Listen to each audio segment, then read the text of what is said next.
Hi there. Thank you for joining me for a Tales and Tales story time.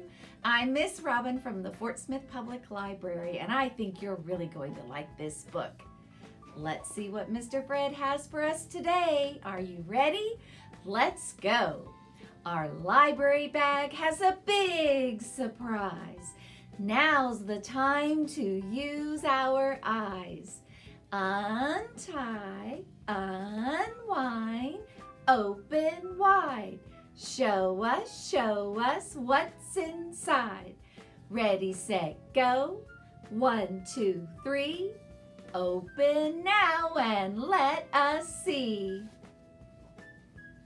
Oh, he's so anxious to see you. Oh, here he is. Can you tell Fred hi? What? Let's ask. Boys and girls, are you signed up for the Tales and Tales reading program? Look at all those people that are already signed up, Fred. Does that make you so happy? It makes us happy too. We are so glad that you're participating. So, what? Okay, let's find out. Can you tell Fred, see you later, alligator? Fred goes in, and our book comes out. Fish is Fish by Leo Lionni. Do fish have tails? Yes, they do. It was published in New York by Alfred A. Knopf, and we're glad we're getting to read it to you today. At the edge of the woods, there was a pond, and there a minnow and a tadpole swam among the weeds. They were inseparable friends.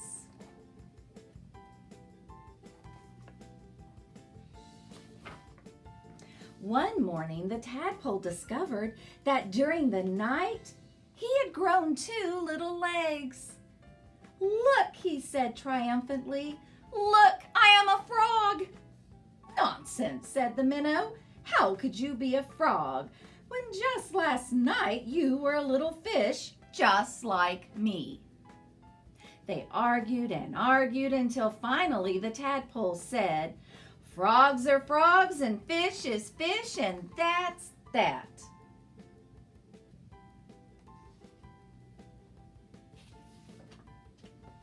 In the weeks that followed, the tadpole grew tiny front legs, and his tail got smaller and smaller.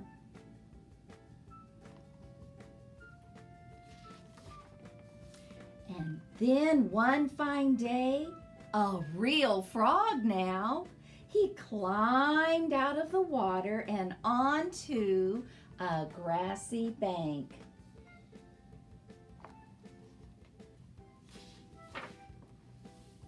The minnow too had grown and had become a full-fledged fish. He often wondered where his 4-footed friend had gone. But the days and weeks went by, and the frog did not return.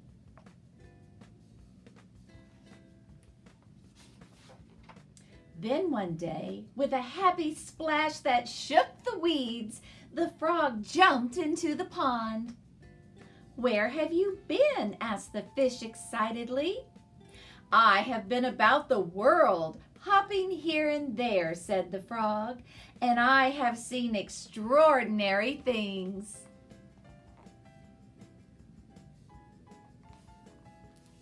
"Like what?" asked the fish.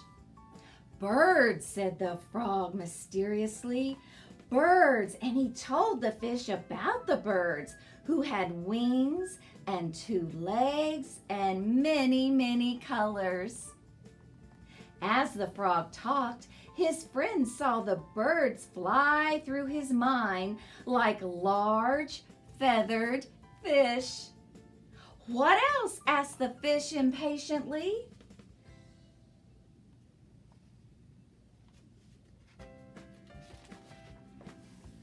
"Cows," said the frog. "Cows! They have 4 legs, horns, eat grass, and carry pink, bags of milk.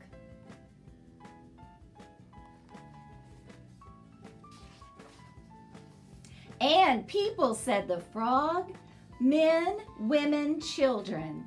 And he talked and talked until it was dark in the pond. But the picture in the fish's mind was full of lights and colors and marvelous things, and he couldn't sleep.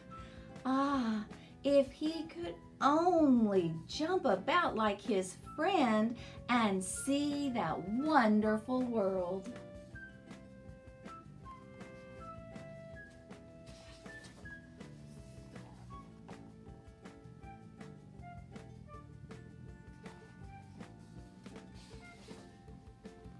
And so the days went by.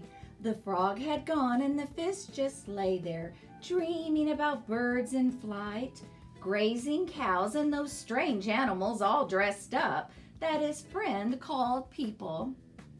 One day, he finally decided that come what may, he too must see them. And so with a mighty whack of the tail, he jumped clear out of the water onto the bank. He landed in the dry, warm grass, and there he lay gasping for air, unable to breathe or move. "Oh," he groaned feebly.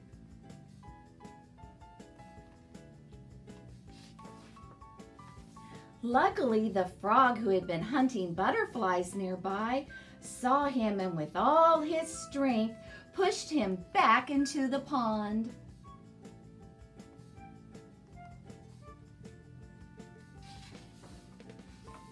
Still stunned, the fish floated about for an instant. Then he breathed deeply, letting the clean, cool water run through his gills. Now he felt weightless again, and with an ever so slight motion of the tail, he could move to and fro, up and down as before. The sun rays reached down within the weeds and gently shifted patches of luminous color. This world was surely the most beautiful of all worlds. He smiled at his friend the frog, who sat watching him from a lily leaf. "You were right," he said. "Fish is fish."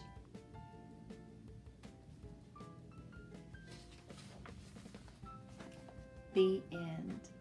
Wasn't that a great book?